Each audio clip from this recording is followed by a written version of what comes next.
When it was born some 4.6 billion years ago, our planet was a gigantic ball of fire. Then it cooled, giving way to the first oceans and the first embryonic continents. As time passed, the emerging land masses came closer together, forming vast islands of terrestrial crust. 2 billion years ago, one of these continental masses, known as the Amazonian craton, became the cornerstone of the future South America.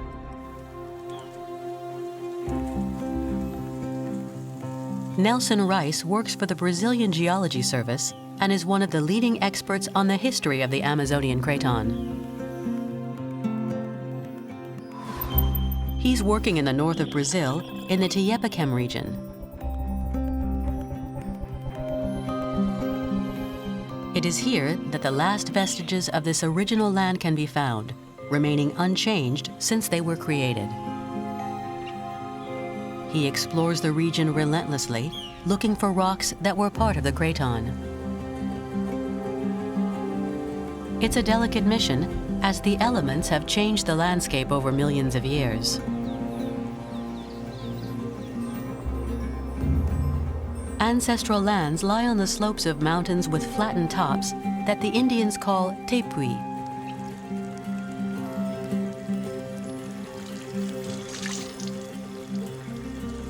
For Nelson Reis, these rocky peaks provide valuable testimony for a better understanding of the origins of the South American continent.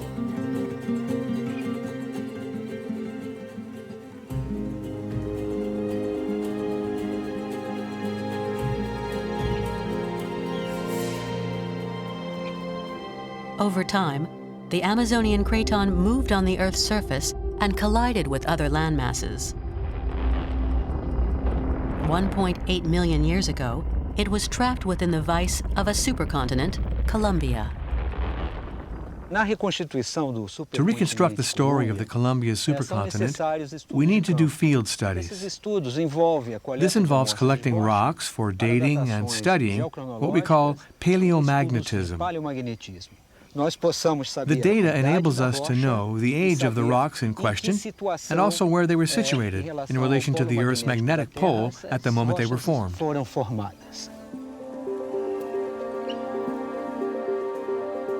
In recent years, Nelson Reis and his colleagues have collected and analyzed hundreds of samples.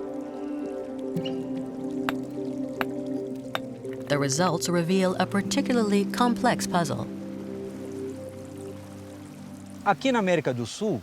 Here in South America, we can observe at least 4 cycles of supercontinent formation.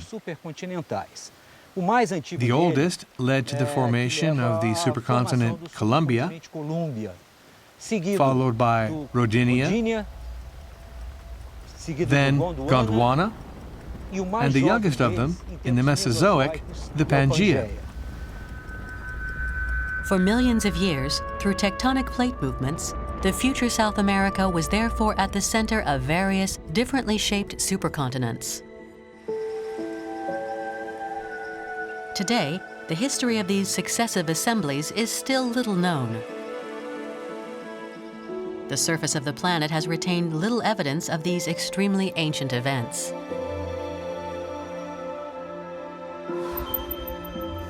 But at the University of Tucson in Arizona, one rather adventurous geologist has decided to investigate in order to reconstruct the various phases in the evolution of South America.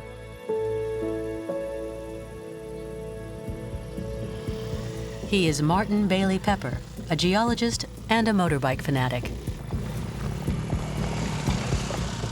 For several years, he has been exploring South America by bike, collecting unusual samples. Zircon, a mineral present in sand grains with the quality of being extremely stable. What I really love about geology is that you can pick up just, let's say, a handful of sand here. And as a geologist, using the right tools, you can get in and just look at a single grain like a zircon. And you can take that single grain and you can zoom into that and get a whole story of not only when this formed, but you can go back farther, what fluids were there before this formed.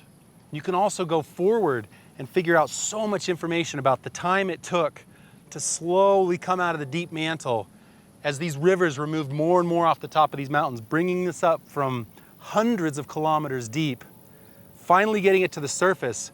There's so much information into one of these grains of sand. And yet, that's almost the biggest thing we have when we go back billions of years to figure out what happened to things in Rodinia, or farther back to Colombia, or farther back to the beginning of the Earth itself.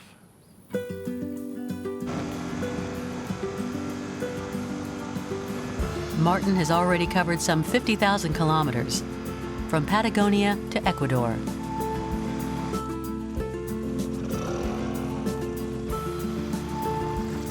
He's collected more than 8,000 samples from almost every river across the continent.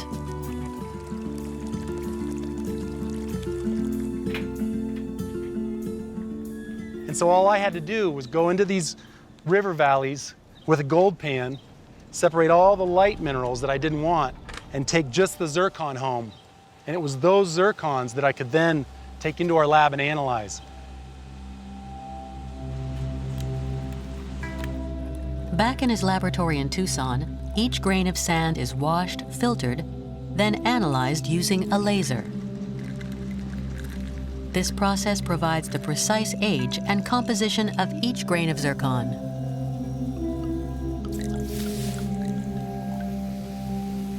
Martin hopes he will soon be able to identify the origin of all the sediment, and thus retrace the geological history of Latin America over 3 billion years. There are still years of work to be done, but already the first results are promising. The geologist has discovered grains of sand from every part of the continent that are some 900 million years old. This would suggest that at the time, all the fragments of land that make up South America were all assembled together. When I think of the Earth, I like to envision it as almost like when you're cooking hot cocoa. And so you have the heat underneath the pot, and that causes this upwelling current, this convection cell. And the continents are really just these little marshmallow bits that float around on all that convecting magma. On Earth, as we know it, we see these giant continents. But when you go back in time, a continent is composed of these stabilized blocks. And it's these blocks that will actually separate and collide in time. And scientists have discovered that these blocks separate and coalesce into these supercontinents about every 400 to 500 million years. And these blocks can completely disassociate from what we understand as North America, South America, Europe, Asia, Africa. And so when we go to the time of Rodinia, the final assembly about 900 million years ago, many of these continental blocks that we would think of associated with South America look completely different. They were kind of in the middle of this supercontinent, but they were separated. And so after 900 million years ago, as all these blocks started to be ripped apart, we then disassociated what's something we wouldn't even recognize. And then they started to coalesce into something that we could finally say, ha, that looks just like South America. 900 million years ago, the dislocation of a supercontinent would therefore have given rise to the future South America. The pieces of terrestrial crust that compose it began a long, common existence, and nothing would separate them. But subsequently, the continent would experience other dramatic changes.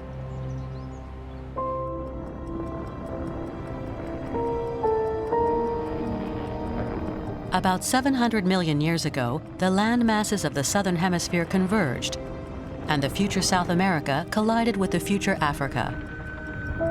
This contact led to the appearance of a new supercontinent, Gondwana. The land today can tell the story of the birth of Gondwana, a major episode in South American history.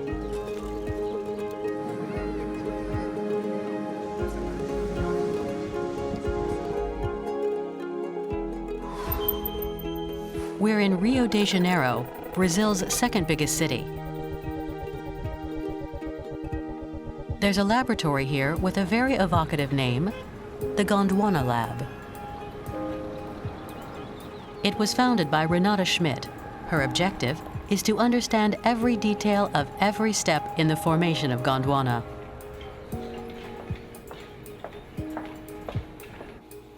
A century ago, it was the first supercontinent to be recognized as such by the specialists.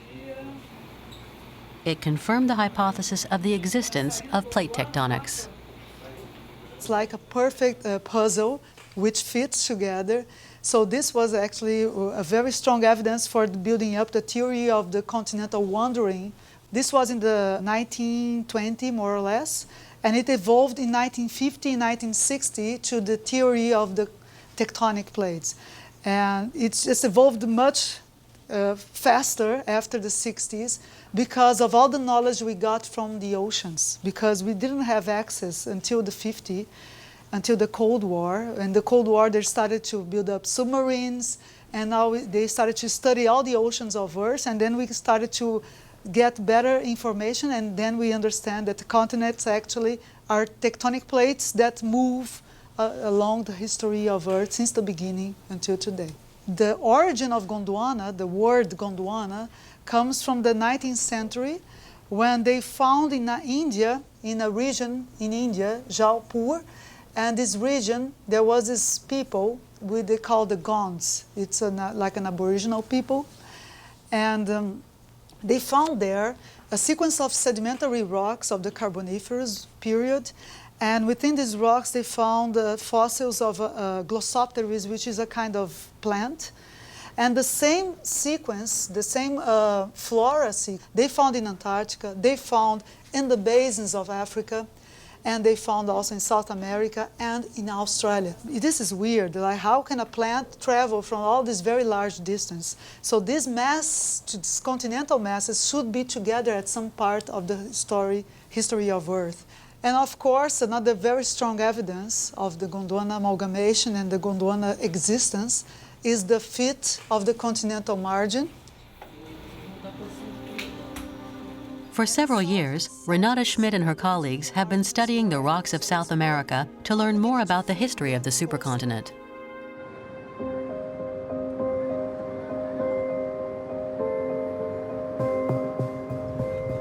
Claudio Valeriano, a geologist at the University of Rio de Janeiro, is particularly interested in the famous Sugar Loaf mountain, which stands majestically over the bay.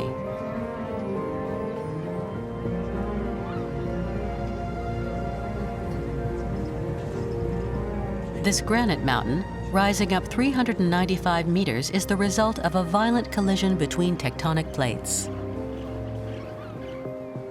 This is a peculiar shaped rock that was eroded from a granite, a kind of granite that formed when some old continental blocks collided about 600 million years ago. The Sugar Loaf is just an erosion form which was formed much later when Africa and South America broke apart. When they collided, the rocks of the future African and South American continents folded and fractured. Magma rose to the surface, and gigantic mountain ranges emerged from the ground.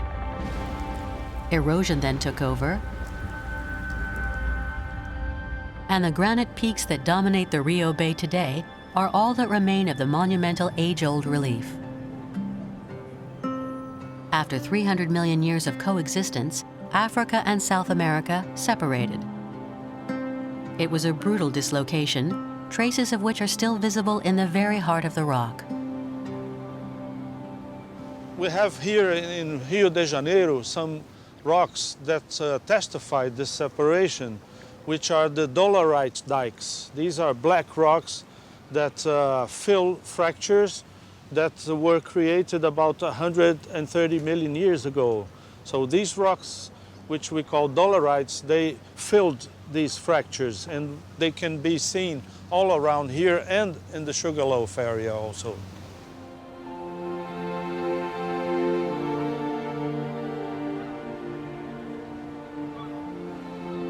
Today, the Sugar Loaf and the Corcovado are the best known vestiges of that ancient collision. On the latter's summit stands the imposing statue of Christ the Redeemer, symbol of the city and indeed of the whole country.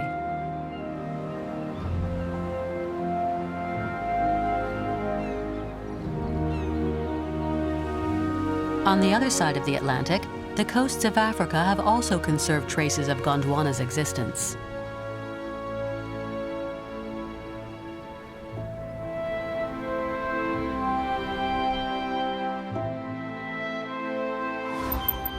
In Namibia, the town of Keetmanshoop is in the heart of the Karas region.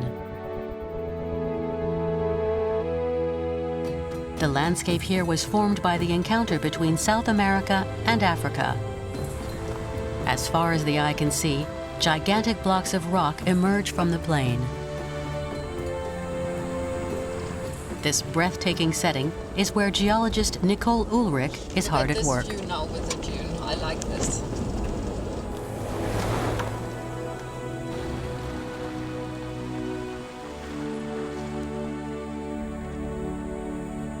These rocks are strikingly similar to those found along the Brazilian coast.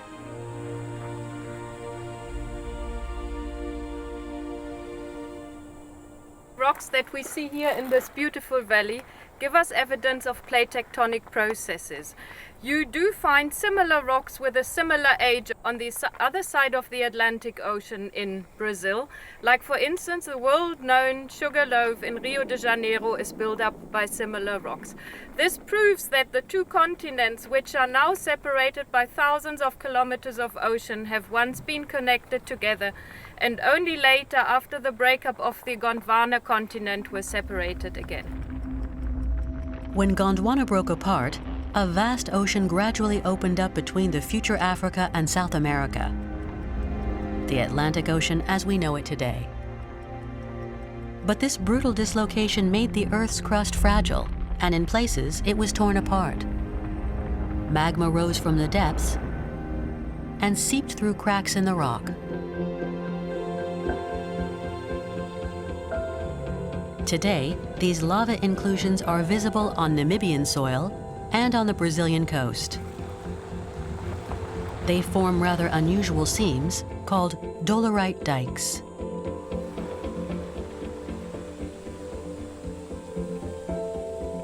It is these rocks that Nicole Ulrich is researching and analyzing all along the Namibian coast.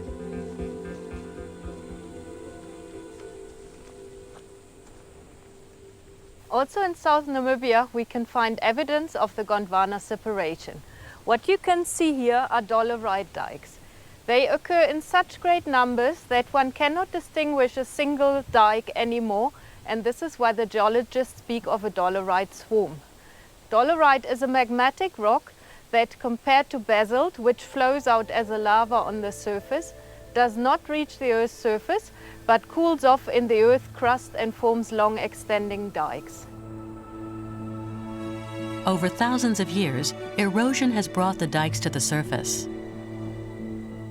Today, they rise up towards the skies like rocky icebergs in the middle of the steppe. They remind us that Africa and South America were once brutally broken apart. After the separation, the South American continent began a long, solitary journey. It drifted slowly to the west, pushed by tectonic forces. But as it progressed, it encountered the gigantic Pacific Ocean plate. This new collision was not without consequences.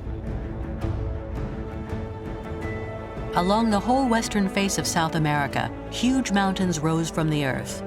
It was the birth of the Andes. Stretching over 7,000 kilometers from Venezuela to Chile, the Andes form the longest mountain range on the planet. They mark out the precise zone where the plates collided some 100 million years ago. It is in the central part, straddling Peru, Chile, and Bolivia, that the range is the most imposing. It is over 6,000 meters high and 1,700 kilometers long. It is also the focus of attention for Thierry Sempere, a geologist from the Earth Sciences Institute in Grenoble in France. He is heading for Tacna in the extreme south of Peru to retrace the region's geological history in as detailed manner as possible. The land here has been stripped bare by centuries of erosion. For Thierry, the thousands of overlying strata are like the pages of a history book, an open-air geological archive. So here we have some of the strata. As you can see, it's markedly stratified, with sediments deposited on a seabed. The sediments are very fine, very well stratified on the bed of a sea at least 1,000 meters deep. We're at an altitude of 2,000 meters, and so we can see that well before the Andes existed, we were in fact in an oceanic trench.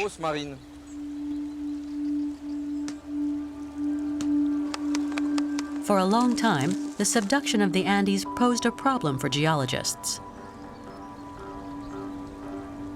How did such marine sediments end up at an altitude of 2,000 meters? And above all, in what way could such high mountains be formed along a continent's border with an ocean? It's true that most mountain ranges that have been studied in the past result from collisions like the Alps, the Himalayas, and others. Here, that's not at all the case. Throughout the region, the strata have not been deformed very much. They're like I'm doing with my hands, with a few undulations, but there are no folds, which would be like this. In the Alps, there are folds and thrust faults, an ancient rock that covers more recent rock, and in this part of the Andes, in the western part, we don't see that. Most mountain ranges on the planet were created by the coming together of two continental plates. The Andes result from a very different phenomenon.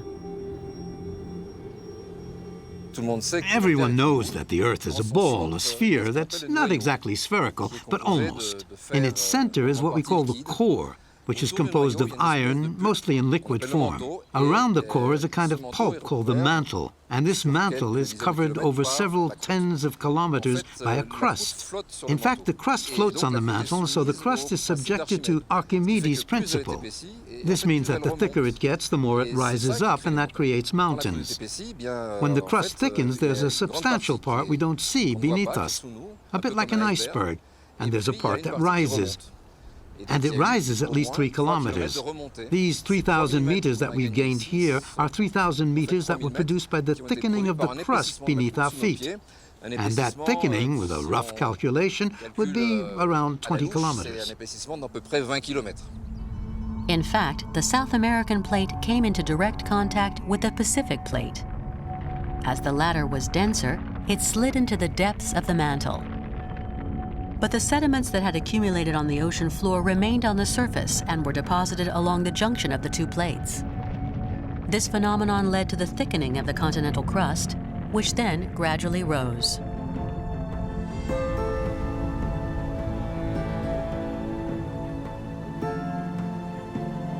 In the Andes, this terrestrial crust is now more than 70 kilometers thick in places, almost twice its normal depth.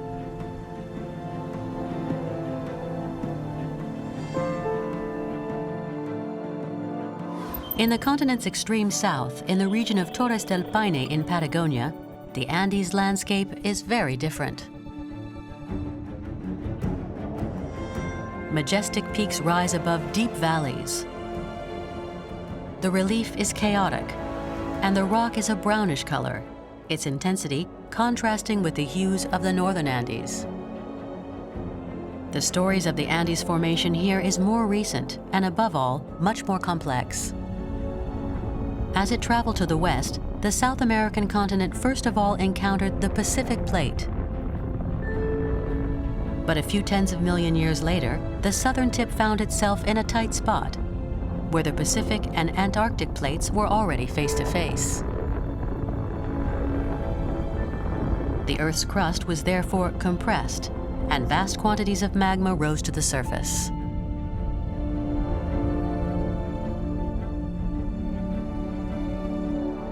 these infiltrations considerably raise the temperature of the surrounding rock, giving them this very particular color.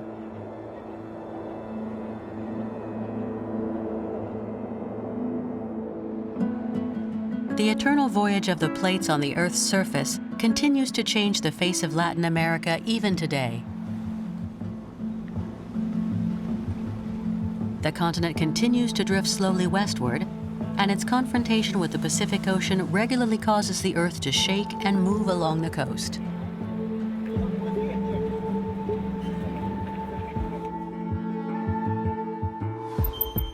This is notably the case in the region of Ilo in southern Peru.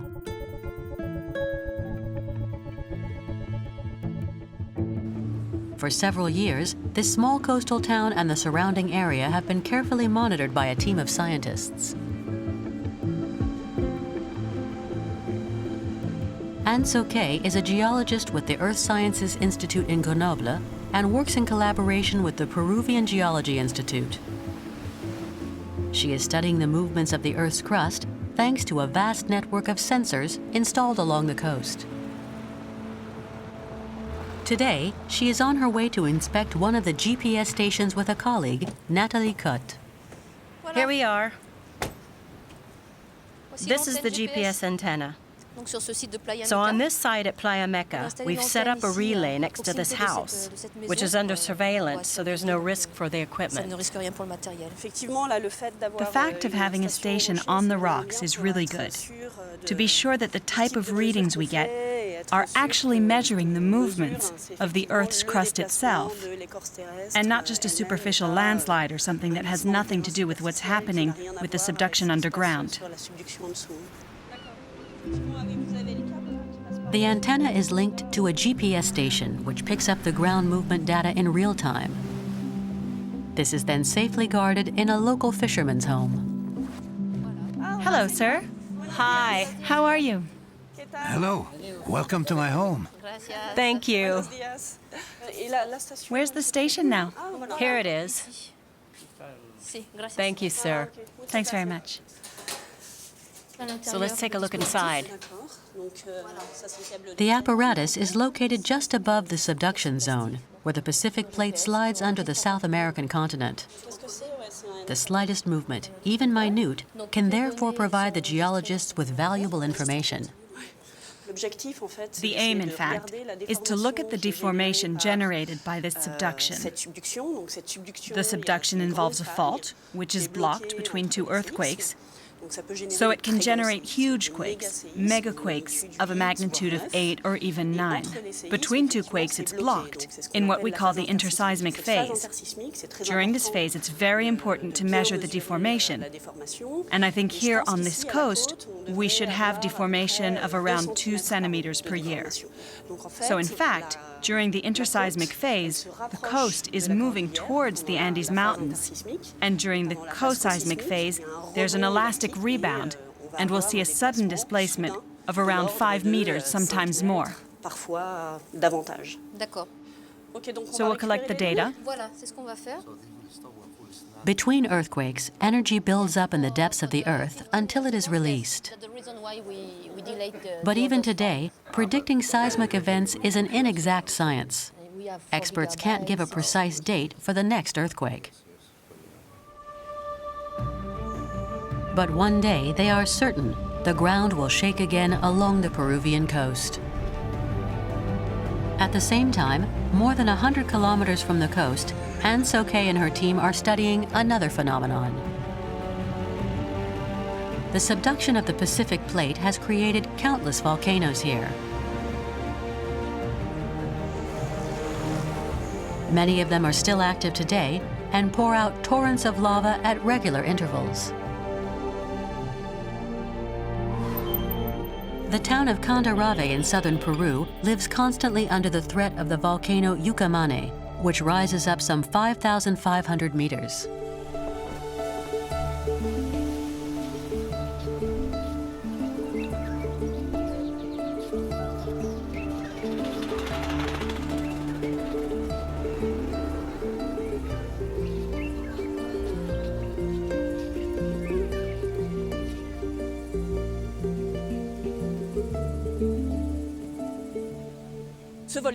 This volcano is actually still active, and there's no doubt it presents quite a considerable risk for the town of Candarave, which is just below it. Like all the volcanoes here in southern Peru. There's a subduction zone with volcanoes behind it, except in a few places, so it's all part of the Pacific Ring of Fire. Why do we call it the Pacific Ring of Fire? It's because the Pacific is completely surrounded by subductions, and there are volcanoes all around the Pacific. But with these subductions, what they do, in fact, is make the oceanic plates disappear. So gradually, as they make the oceanic plates disappear, the Pacific will end up by closing. And as a result, North America and South America will come and join Japan and the Philippines, etc. And so the Pacific will disappear. It will be a new Pangaea. This theory concerning the disappearance of the Pacific in a few million years is a controversial hypothesis within the scientific community. But for the moment, the Pacific Ocean continues to be slowly swallowed up in the depths of the Earth's mantle. All along the Andes, the encounter of the plates makes the ground quake and the volcanoes rumble.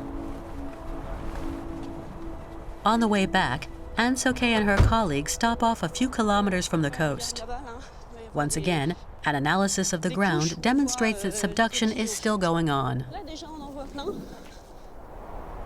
At this precise point, the ocean floor dives beneath the continental plate, and sediment has built up over the millennia. In fact, about 40 kilometers beneath our feet, there's a subduction zone which generates earthquakes.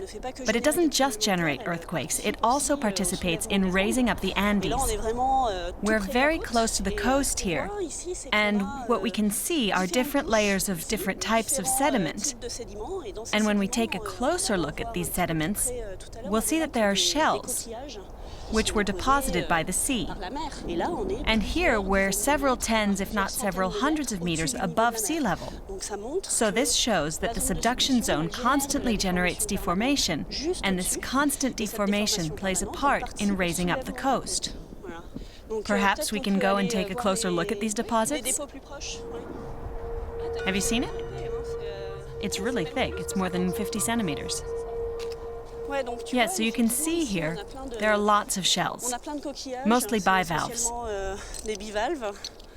These deposits are quite recent in geological terms, between a few tens and a few 100,000 years. So the sea was here tens or hundreds of thousands of years ago. What's pretty here, in northern Chile and southern Peru, is that all along the coast, we can see the uplift, like this. There's a kind of coastal escarpment all along the coast in northern Chile, which continues here in southern Peru. This coastal escarpment can be several hundred meters high, and in some places, it's even a kilometer high. So that's quite considerable. And it shows that there was substantial uplift here, up to 1 kilometer in the past 3 million years. So this is associated with the subduction, and we really have considerable interaction between the Great Subduction Fault, which passes beneath our feet, and the coastal morphology, and the beginning of the Andes deformation. Great, we've got a 10,000-year-old scallop. A little further north, the geological history of the Andes is marked by another rather peculiar phenomenon. In the central sector, at an altitude of 4,000 meters, a vast plain has formed in the heart of the mountains.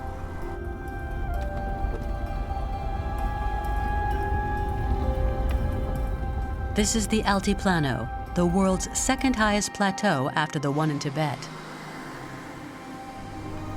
We meet up again with geologist Thierry Semperi, who's continuing his research into the region's history.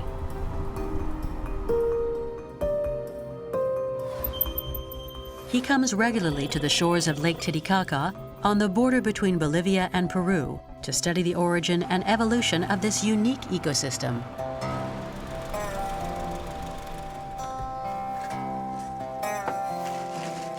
Around a picnic, he explains some of the background to his young colleagues.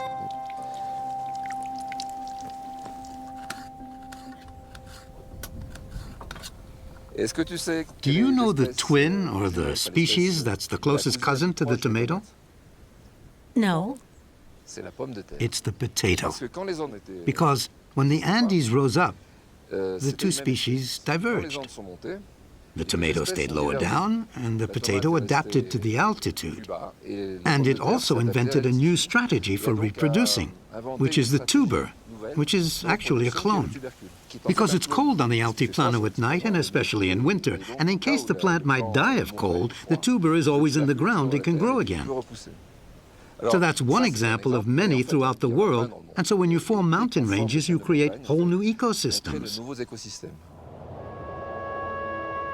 Located 3,812 meters above sea level, Lake Titicaca is one of the highest navigable lakes in the world.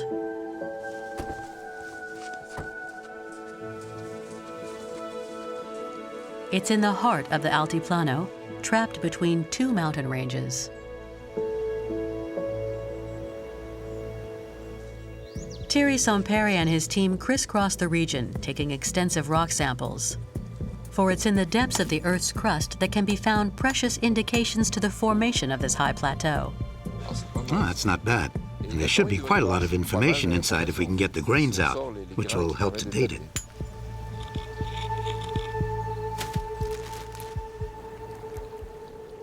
On the Altiplano, the lowest regions are occupied by lakes because the Altiplano is a sort of closed basin. The rain that falls on the Altiplano doesn't go to either the Pacific or the Atlantic, but to the lakes that are scattered around the Altiplano. The biggest of them is Lake Titicaca, which is in the lowest region in this part of the Altiplano.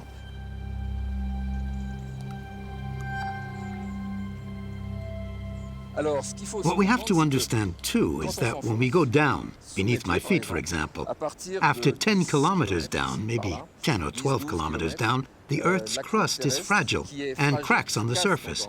But after that depth, it becomes soft and plastic. We say that it's ductile, and so, consequently, it behaves like plasticine, and it spreads out.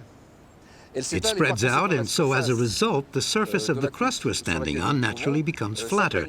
The relief becomes less steep because we're on a kind of mattress, a mattress made up of 50 kilometers of plastic crust. The Central Andes were in reality formed in several stages. When the Pacific Plate dips beneath the South American Plate, it raises up the continental crust, which is gradually deformed. An initial mountain range rises from the ground, the Eastern Andes. Then along the edge of the South American Plate, subduction heats up the terrestrial crust to the point of melting it. This fluid and malleable terrain enables the Altiplano to form and rise over millions of years. Later on, intense volcanic activity causes the uplift of a second mountain range, the Western Andes. The Altiplano is therefore now locked in on the western side. We can clearly see behind me these very flat plains where people have settled. We have the water of Titicaca, and it's all surrounded by mountains which are not very high, quite flat, we might say. And right in the background, you can no doubt see the Eastern Andes. And you have to imagine that behind those snow-capped summits, we go very quickly down towards Amazonia, towards the Amazon forest. The majestic landscapes of the Altiplano and the Andes Mountains demonstrate to what extent tectonic forces model and shape the land's destiny. But in turn, these mountains impose a considerable influence over the surrounding regions, and in particular, over the Amazonian forest. The small town of Contaman in Peru is in the heart of the Amazon basin.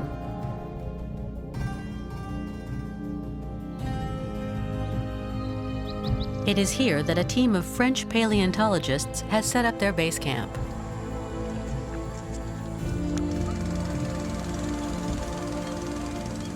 Every morning, the scientists respect the same ritual, a 30-minute boat ride before setting off into the jungle on foot.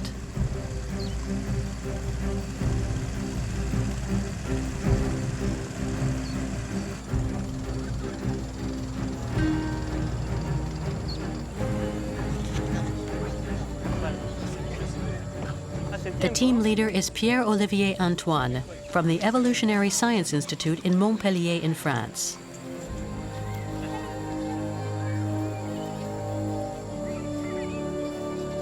He's been exploring Western Amazonia for a number of years, studying the exceptional biodiversity here.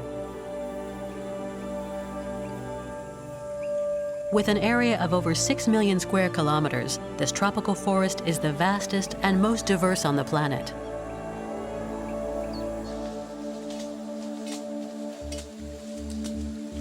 Experts say it is home to 1.4 million species of plants and animals, half of all the species so far recorded around the world.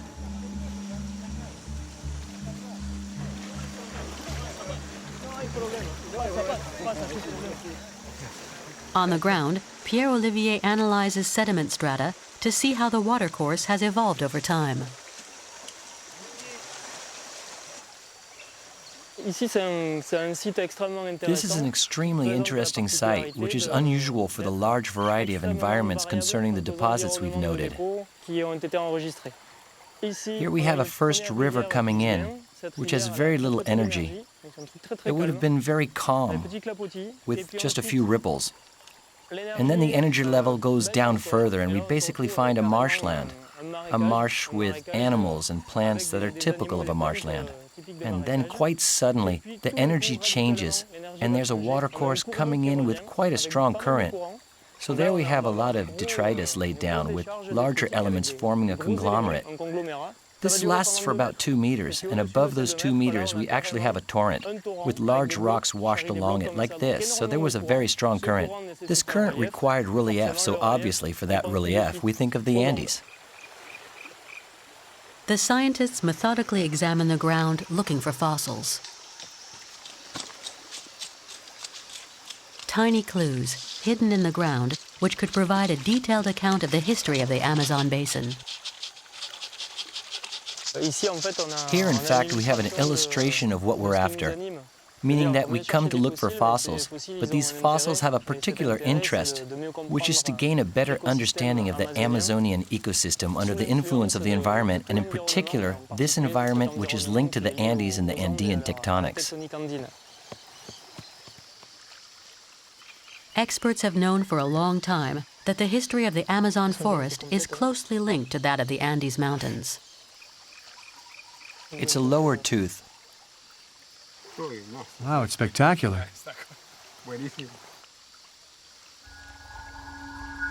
During the growth of the mountain range, the basin was on several occasions filled with vast stretches of water, the last of which appeared about 12 million years ago. The scientists call it the Pebbles Sea.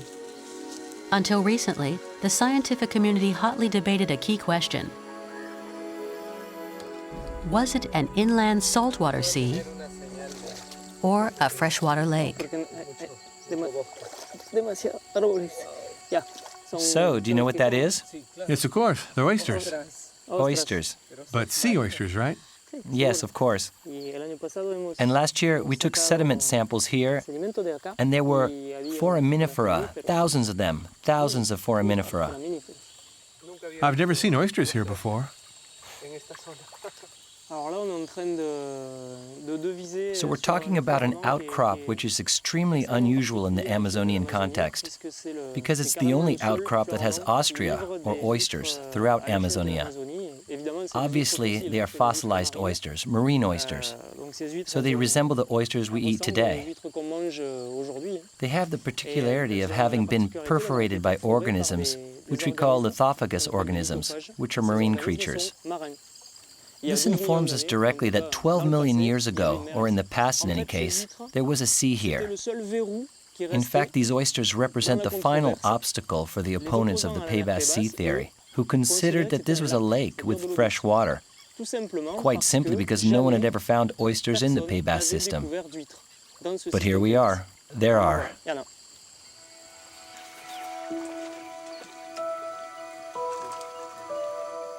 The whole of what is today the Amazon basin was therefore covered by a vast inland sea some 12 million years ago.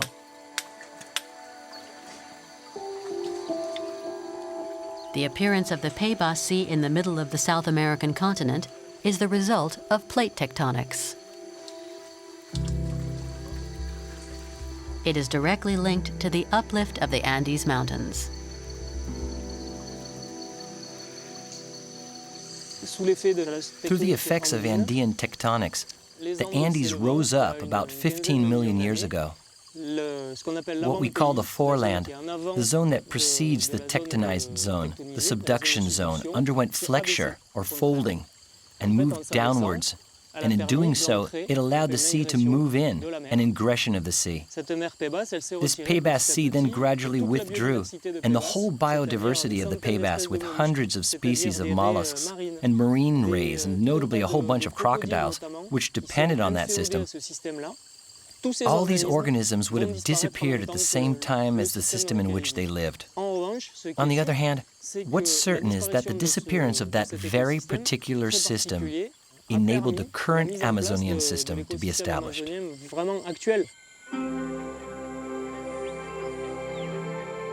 Through its disappearance, the Pebbles Sea led to the extinction of thousands of animal species.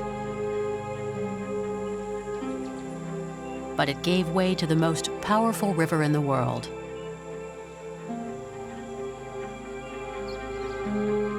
An evolution that furthered the emergence of an incomparable biodiversity.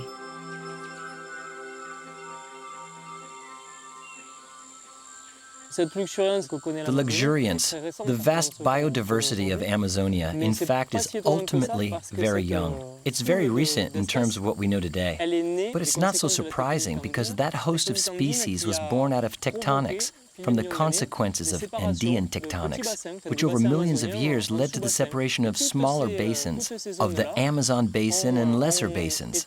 And all those zones were separated slightly. They have slightly different vegetation and slightly different climates, and so all that led to distinctions among species, what we call the phenomenon of speciation. These sister species would then be either in the north or the south and would ultimately evolve independently and give us this whole biodiversity that we see today.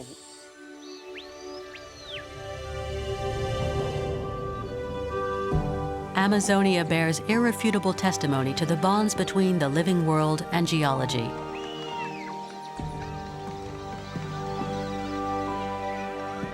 Unremittingly, plate tectonics shape and sculpt our planet. It gives rise to seas and oceans, to mountains and forests. 3 million years ago, another phenomenon radically changed the biological equilibrium of the South American continent. The closure of the Isthmus of Panama and the junction with North America. Isolated for some 50 million years, North America was therefore colonized by new species. Once again, the land changed shape and form, transformed by the perpetual voyage of the continents across the face of the planet Earth.